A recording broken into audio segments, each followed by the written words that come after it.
बिस्मिल्लाहिर्रहमानिर्रहीम। अस्सलाम वालेकुम। आज हम बात करेंगे पार्क लेन रेफरेंस के अंदर आसिफ जरदारी की आज समाअत थी। जज आज़म खान साहब जो कि एहतसाब अदालत के जज हैं, उन्होंने समाअत की है और फ़रूक एच नायक साहब जो कि वकील हैं आसिफ जरदारी के, वो अदालत में पेश हुए हैं। और आज क्योंकि फ़र्द जुर्म की कार्रवाई होनी थी आसिफ जरदारी के ख़िलाफ़, तो आज तो अदालत का जो एटीट्यूड था वो ऐसे लग रहा था कि अब अदालत बिल्कुल तंग आ चुकी है इनके बहानों से और इनके फ्रॉड से। और आज अदालत ने जिस तरीके से फ़रूक एच नायक साहब के साथ मुकालमा किया है वो बड़ा ही दिलचस्प है और बड़ा मानी खेज़ है। और अदालत ने आज कहा है फ़रूक एच नायक को कि जनाब, आप जैसे सीनियर वकील अगर आकर यहाँ पर इस तरीके से बहानेबाजी करेंगे तो फिर अदालतों की रिस्पेक्ट है और अदालतों में पेश होने वाले जो सीनियर वकला हैं उनकी रिस्पेक्ट है, उसके ऊपर सवाल ज़रूर उठेंगे। और आप हर तारीख पर वादा करते हैं कि आप फ़र्द जुर्म की कार्रवाई में मदद करेंगे, आप असिस्ट करेंगे, लेकिन हर तारीख पर आप एक बहाना लेकर आ जाते हैं। आज जब इस केस की कार्रवाई शुरू होती है तो दरख्वास्त दे दी जाती है आसिफ जरदारी की तरफ से कि उनको इस्तिस्ना दी जाए हाज़िरी से, और वो आज पेश नहीं हो सकते। जैसे ही फ़ाइल सामने आती है, जैसी दरख्वास्त सामने आती है, आज़म खान साहब ने वो दरख्वास्त फ़रूक एच नायक साहब को वापस कर दिया। फ़रूक एच नायक साहब को कहा है कि जनाब, ये क्या तरीक़ाकार है, आप अदालतों को मजाक समझते हैं, आपने अदालतों के जो पूरा का पूरा अदालतों का सेटअप है आपने उसको क्या समझा हुआ है। ये कोई तरीका नहीं है कि इस तरीके से एक मुल्ज़िम जब अदालत बुलाए तो वो कोई ना कोई बहाना लेकर आ जाता है और मुल्ज़िम ये कहता है कि वो पेश नहीं हो रहा। तो ये कोई मंतक नहीं है, ये कोई लॉजिक नहीं है। और अब मज़ीद हम इसके ऊपर हमारी बर्दाश्त भी अब ख़त्म हो चुकी है। अब हम लोग बैठे हैं, हम रोज़ ऐसे ऑर्डर्स नहीं पास कर सकते कि जिनके ऊपर अमल दरामद ना हो। और आप हमें उस तरफ लेकर जाना चाहते हैं कि हम कोई ऐसा ऑर्डर कर दें कि फिर आपके लिए कोई किसी तरीके से कोई रिलीफ की उम्मीद ना बचे। फ़रूक एच नायक साहब ने अदालत से कहा कि जनाब, हम अदालतों की बड़ी इज़्ज़त करते हैं और हमारा मकसद अदालतों के प्रोसेस को अब्यूज़ करना नहीं है, लेकिन हमारी प्रॉब्लम ये है कि जो मुल्ज़िम है वो इंतहाई अलील है और कोरोना वायरस की वजह से उसका अदालत में पेश होना बड़ा मुश्किल है। और अदालत ने कहा कि नायक साहब, मुझे इस बात की समझ नहीं आ रही, जब आप पेश हो सकते हैं तो वो क्यों नहीं पेश हो सकते? क्या आपको ज़िंदगी अजीज़ नहीं है? क्या कोई शख्स फ़ीस के लिए या किसी अपने लीडर को या किसी अपने दोस्त को खुश करने के लिए अपनी ज़िंदगी दांव पर लगा सकता है? तो वो ख़ुद क्यों नहीं आता? अगर आपकी ज़िंदगी अजीज़ नहीं है उनको, अगर आसिफ जरदारी ये समझते हैं कि फ़रूक एच नायक अदालत में जाए और उसको वहाँ कोरोना हो जाए तो खैर है, लेकिन मैं ख़ुद ना जाऊँ और मुझे कोई ना तकलीफ़ पहुँचे। तो अदालत ने कहा कि फ़रूक एच नायक साहब, ये क्या तरीक़ाकार हुआ?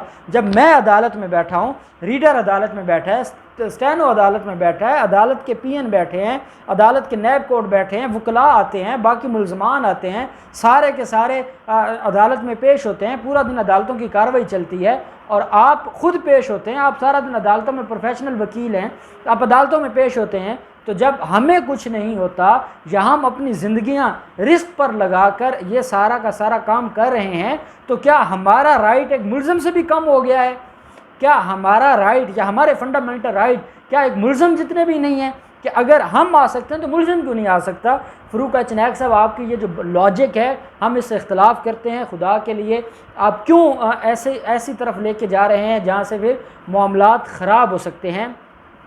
फ़रूक एच नायक ने अदालत से कहा कि क्योंकि वो मुल्ज़िम ज़ईफ़ है, वो काफ़ी एज हो चुकी है, 60 साल से ज़्यादा उसकी उम्र है और कोरोना वायरस उन्हीं लोगों को होता है जिनकी 60 साल से ज़्यादा एज हो, तो इसलिए उनके लिए बड़ा ख़तरा है और हम उसको नहीं बुला सकते। अदालत ने कहा आप ऐसा करें, उनको बुला लें, प्राइवेट किसी जगह के ऊपर चैम्बर में बुला लें और हम उनसे फ़र्द जुर्म के जो परत है या उसका जो फ़र्द जुर्म होगा, जो चार्ज शीट होगी, हम उसके ऊपर उसके सिग्नेचर ले लेंगे, बात ख़त्म हो जाएगी। आपको यही प्रॉब्लम है ना कि वो ओपन कोर्ट में पेश ना हो, वो ना हो पेश, वो प्राइवेट आ जाए और हमारा अदालत का कोई रीडर जाकर उनसे साइन करवा लेगा, तो कार्रवाई तो चलेगी, कम से कम कार्रवाई तो ना रुके। अब ये कोरोना वायरस की जो मुसीबत है, अब ये क्योंकि लॉन्ग टर्म है, ये 2 महीने है, 3 महीने है, 4 महीने है, तो हम इतने अहम केसेस के ऊपर जिनके ऊपर सुप्रीम कोर्ट ने सो मोटो लिया था, हम अब उसको मज़ीद कितना पेंडिंग रखेंगे, कितना आपको रिलीफ देंगे, कितनी आपको और तारीखें देंगे, कितना आपको मज़ीद मौके देंगे अगर इस तरह चलता रहा तो मुझे नहीं लगता कि हम किसी कंक्लूजन की तरफ जाएं और हमें कोई रिलीफ आपको या अदालतें कोई इंसाफ देने के मुकाम तक पहुँचें, हमें नहीं लग रहा। फ़रूक अचनायक साहब ने एक और मंतक पेश कर दी।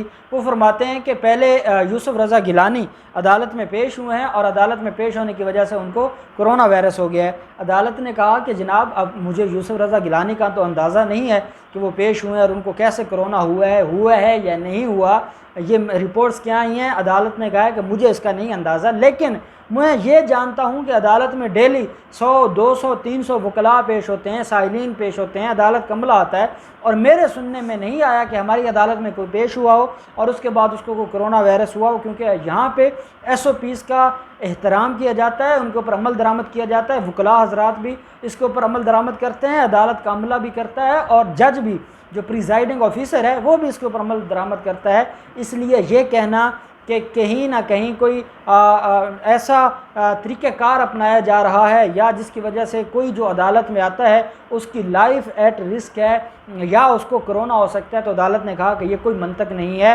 अब आप बताएं कि आपने आसिफ जरदारी को पेश करना है या नहीं करना, आप बता दें। अगर आप कहते हैं कि आप नहीं पेश कर सकते और आपका ये परमानेंट प्रॉब्लम है तो आप बता दें, फिर अदालत उस हिसाब से अपना ऑर्डर दे सकती है और अपना ऑर्डर अदालत पास कर सकती है। अदालत किसी की पाबंद नहीं है। इसके ऊपर फ़रूक अचनायक ने अदालत से कहा कि जनाब जो मेगा मनी लॉन्ड्रिंग केस है, मेगा करप्शन केस है, फेक बैंक अकाउंट्स केस, जो जाली बैंक अकाउंट्स केस हैं, उसके अंदर जो समाअत है वो 7 जुलाई के लिए है और उसमें भी फ़र्द जुर्म ऐद होना है।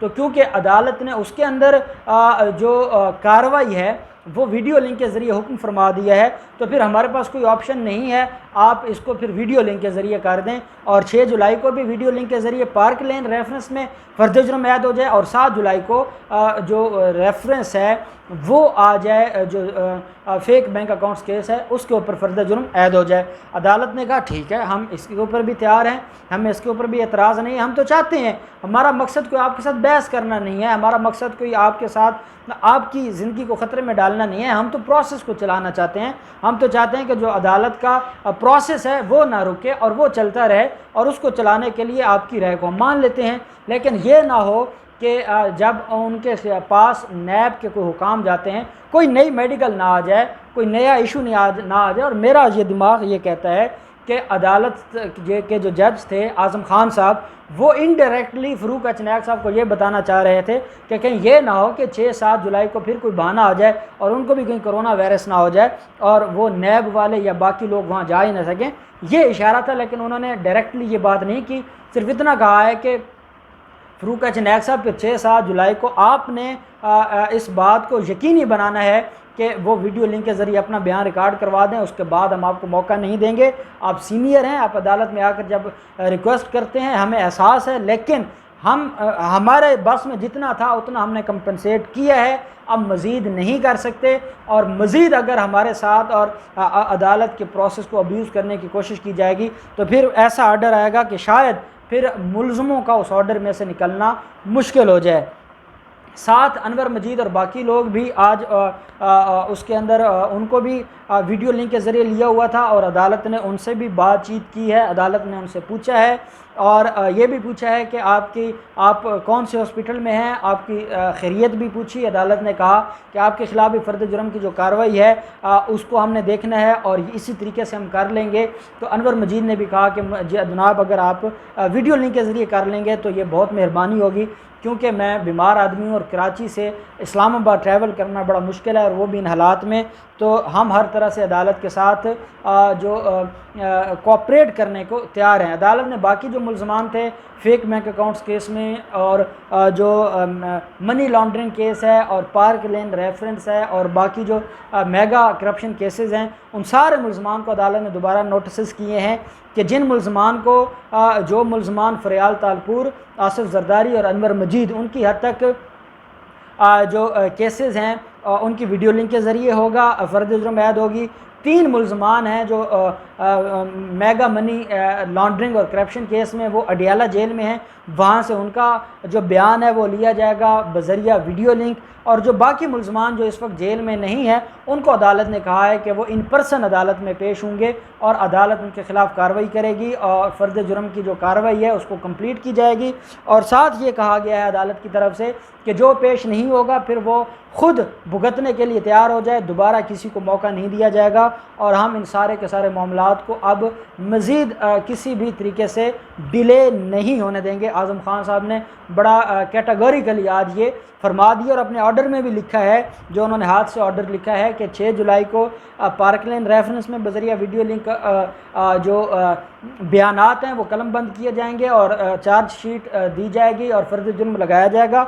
और जो मुलज़म उस दिन पेश नहीं होगा या किसी तरीके से कोई बहानेबाजी करेगा तो उसको मज़ीद मौका नहीं दिया जाएगा और फिर अदालत कानून के मुताबिक उनके ख़िलाफ़ ऑर्डर पास करेगी। अब मैं छोटी सी एक और बात आपके साथ, मुझे जब ये फ़र्द जुर्म की बात आती है तो मुख्तलिफ़ लोग सवाल करते हैं फ़र्द जुर्म के बारे में कि ये जो फ्रेमिंग ऑफ चार्ज है ये क्या है, तो मैं वो भी आपको मुख्तसरन समझा देता हूँ कि फ्रेमिंग ऑफ चार्ज जो फ़र्द जुर्म है ये जब पुलिस या कोई भी इन्वेस्टिगेशन अथॉरिटी है वो कंप्लीट चलान अदालत में सबमिट करवा देती है, या नैब के टर्मिनोलॉजी में रेफरेंस कहेंगे कि रेफरेंस जब अदालत में सबमिट करवा दिया जाता है तो उसके बाद अदालत ने जब ट्रायल शुरू करना होता है तो ट्रायल शुरू करने से पहले की जो कार्रवाई होती है वो होती है framing of charge. Framing of charge ये होता है कि उसके अंदर ये लिखा जाता है कि ये मुलज़म है, इस मुलज़म के ख़िलाफ़ ये ऑफेंस है, उस ऑफेंस की ये डेफिनेशन है, ये इस कानून के तहत ऑफेंस है और इसकी इतनी सज़ा है, ये सारी डिटेल लिखी जाती है। और फिर कहा जाता है कि क्या वो अपने इस जुर्म को, जिसको पूरा डिटेल में अदालत ने बता दिया है, क्या वो कबूल करते हैं या नहीं करते। जब वो कहते हैं कि वो कबूल नहीं करते तो अदालत फिर उसके ऊपर आगे एविडेंस तलब करती है, फिर जिरा होती है और फिर ट्रायल कंप्लीट होता है। तो ट्रायल को शुरू करने के लिए जो कार्रवाई होती है वो फ्रेमिंग ऑफ चार्ज होती है, जिसको हम फ़र्द जुर्म की कार्रवाई कहते हैं। और इसके अंदर बेसिकली ये होता है कि वो ऑफेंसेस और वो चार्जेस लिखे जाते हैं, एक डॉक्यूमेंट तैयार किया जाता है जिसके अंदर लिखा जाता है कि ये चार्जेस हैं, और फिर जो प्रोसिक्यूशन है उसने उन चार्जेस को, उन ऑफेंसेस को जो फ़र्द जुर्म के अंदर आए हैं वो अदालत में साबित करना होता है कि वो इसके ख़िलाफ़ एविडेंस है और वो साबित होते हैं या नहीं होते, और उनके ऊपर फिर ट्रायल चलता है। और अगली अहम बात यह है कि अगर कोई FIR के अंदर कोई जुर्म था और बाद में वो जब कंप्लीट चालान जमा करवा दिया जाता है और अदालत के अंदर दरख्वास्त दी जाती है कि इस जुर्म को ख़त्म किया जाए, तो ये अदालत के पास अख्तियार है कि जो FIR के अंदर जुर्म थे क्या वो सारे फ़र्द जुर्म में लिखने हैं या नहीं लिखने, ऐड करना है या डिलीट करना है, इसका अख्तियार भी अदालत के पास होता है। ज़रूरी नहीं है कि जो इन्वेस्टिगेशन अथॉरिटी ने जो इल्ज़ामात लगा दिए या जो ऑफेंसेस लगा दिए हैं सिर्फ वही फ़र्द जुर्म का हिस्सा हों। अदालत के पास अख्तियार है कि वो फ़र्द जुर्म लगाते हुए मज़ीद जो ऑफेंसेस है वो भी ऐड कर सकती है और पहले से लगाए हुए ऑफेंसेस में से किसी को डिलीट भी कर सकती है। ये फ़र्द जुर्म की कार्रवाई होती है। इसको जो सेक्शन है का जो हमारा CRPC है उसका जो 221 सेक्शन 221 से 239 तक ये सेक्शंस हैं जो डील करते हैं फ़र्द जुर्म की कार्रवाई को। और इंशाल्लाह किसी दिन हम फ़र्द जुर्म के ऊपर, इन सेक्शंस के ऊपर अलग से भी एक वीडियो बनाएंगे। तो ये कार्रवाई थी पार्क लेन रेफरेंस में, जिसकी समाअत 6 जुलाई तक मुलतवी कर दी है। अब देखते हैं कि 6 जुलाई को क्या इसके ऊपर फ़र्द जुर्म लग जाती है या वो कोई नया बहाना लेके आते हैं और अदालत उसके ऊपर क्या फ़ैसला करेगी। जो भी डेवलपमेंट होगी आपके साथ शेयर करते रहेंगे। बहुत शुक्रिया। अल्लाह हाफ़िज़। पाकिस्तान जिंदाबाद।